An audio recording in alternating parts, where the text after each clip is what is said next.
Pemirsa, pemerintah memastikan harga dan stok bahan pokok jelang Ramadan dan juga Lebaran 2026 dalam kondisi terkendali. Bahkan hal ini disampaikan saat sidak di pasar yang menunjukkan jumlah komoditas strategis masih sesuai dengan harga acuan.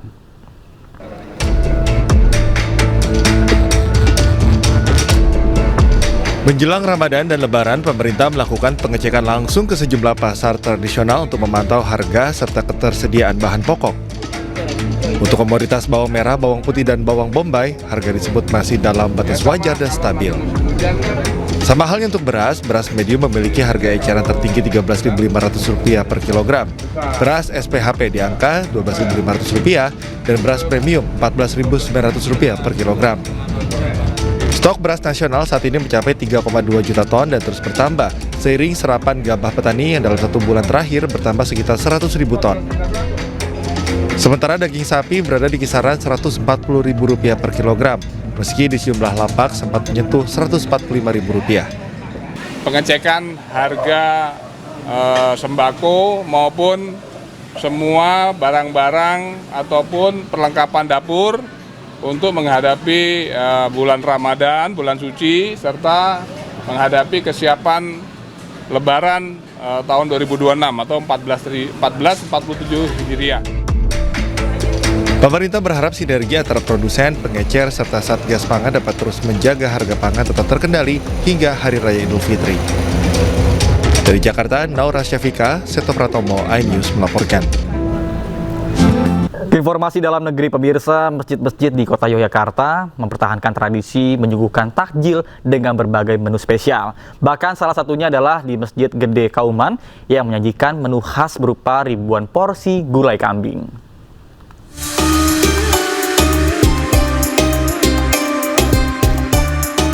Masjid Gede Kauman yang berlokasi tak jauh dari Keraton Yogyakarta menyediakan ribuan porsi takjil gratis kepada jamaah dan warga sekitar.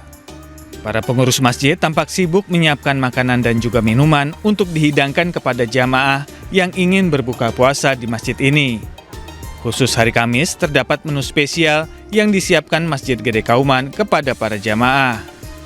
Ya, ada 1.500 porsi gulai kambing yang siap diberikan kepada jamaah. Menu takjil gulai kambing ini diperkirakan sudah ada sejak tahun 1960-an. Menu gulai kambing di Kaumannya alhamdulillah enak sekali ya. Jujur ini mengingatkan saya ke Idul Adha gitu ya. Dan yang mana memang hal kita sekali dengan daging kurban gitu. Ya, kan biasanya apakah setiap Ramadan selalu ke Kauman ini Mas untuk pagi ini? Ya, dari Pertama kali. Tiap catering 5 catering. Ya, kalau Kamis itu biasanya kita membutuhkan 1.500 bungkus. Tapi kalau hari-hari biasa 1.300. Tambahan 200 ya. Kalau untuk khusus untuk hari Kamis, kambing itu tambahan 200. Karena ini paling. Selain hari Kamis, menu takjil di Masjid Gede Kauman juga bervariasi seperti sayur lodeh, ayam goreng, brongkos, dan juga sambal goreng krecek. Dari kota Yogyakarta, Daerah Istimewa Yogyakarta, Galih Wisma, iNews melaporkan.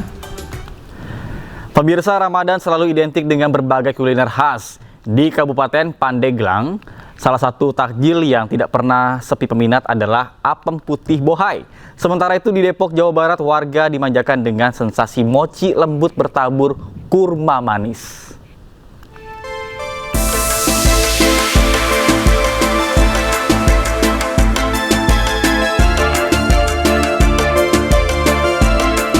Memasuki bulan suci Ramadan, pengrajin apem bohai di Pandeglang kebanjiran orderan. Kudapan berbahan dasar tepung beras, santan, dan gula merah ini selalu diburu warga dan wisatawan untuk menu berbuka puasa.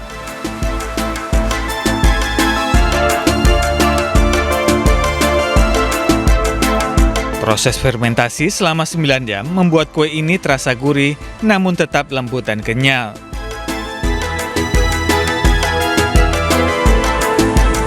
Apem bohai ini sangat cocok dipadukan dengan gula merah cair yang manis.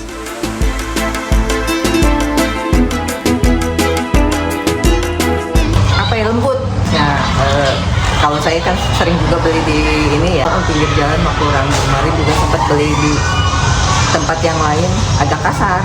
Kalau di sini saya sudah mencobanya sering, jadi memang tidak gagal kalau hujan. Makanya mendingan ke sini aja. Dalam satu hari itu bisa 4.000 piece, nyampe 5.000 piece dalam satu hari.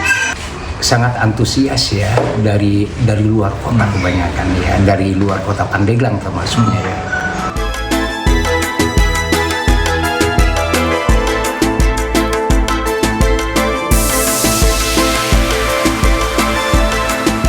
Seperti inilah proses pembuatan kue mochi kurma yang terbuat dari tepung ketan, gula, susu, dan kurma. Setelah adonan matang, kue mochi dibentuk dan diisi dengan isian manis berupa krim, lalu dibuat menjadi bulatan dan dipanaskan di oven selama 3 menit. Setelah jadi, tekstur kue mochi yang kenyal dipadukan dengan topping manis seperti kurma. Kue mochi ini jadi sajian yang pas untuk berbuka puasa, terlebih setelah seharian menahan lapar dan dahaga. Aku baru pertama kali cobain. Ini ada mochi. Nah, mochinya itu isinya ternyata dia cempedak sama kurma. Nah, itu kan belum ada. Ini aku baru pertama kali coba dan ternyata enak banget, lembut banget.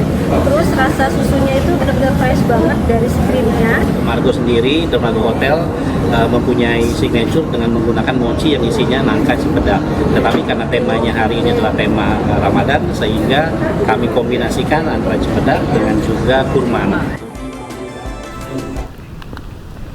Pemirsa, pemerintah memastikan harga dan stok bahan pokok jelang Ramadan dan juga Lebaran 2026 dalam kondisi terkendali. Bahkan hal ini disampaikan saat sidak di pasar yang menunjukkan jumlah komoditas strategis masih sesuai dengan harga acuan.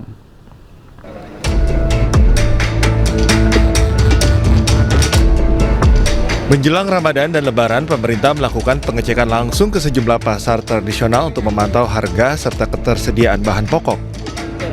Untuk komoditas bawang merah, bawang putih, dan bawang bombay, harga disebut masih dalam batas wajar dan stabil. Sama halnya untuk beras, beras medium memiliki harga eceran tertinggi Rp13.500 per kilogram. Beras SPHP di angka Rp12.500 dan beras premium Rp14.900 per kilogram. Stok beras nasional saat ini mencapai 3,2 juta ton dan terus bertambah, seiring serapan gabah petani yang dalam 1 bulan terakhir bertambah sekitar 100.000 ton. Sementara daging sapi berada di kisaran Rp140.000 per kilogram, meski di sejumlah lapak sempat menyentuh Rp145.000.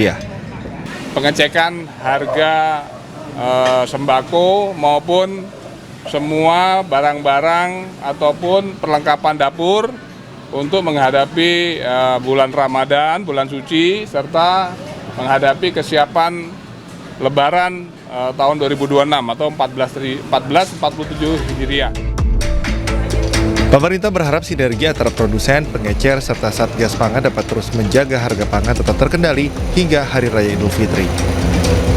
Dari Jakarta, Naura Syafika, Seto Pratomo, iNews melaporkan.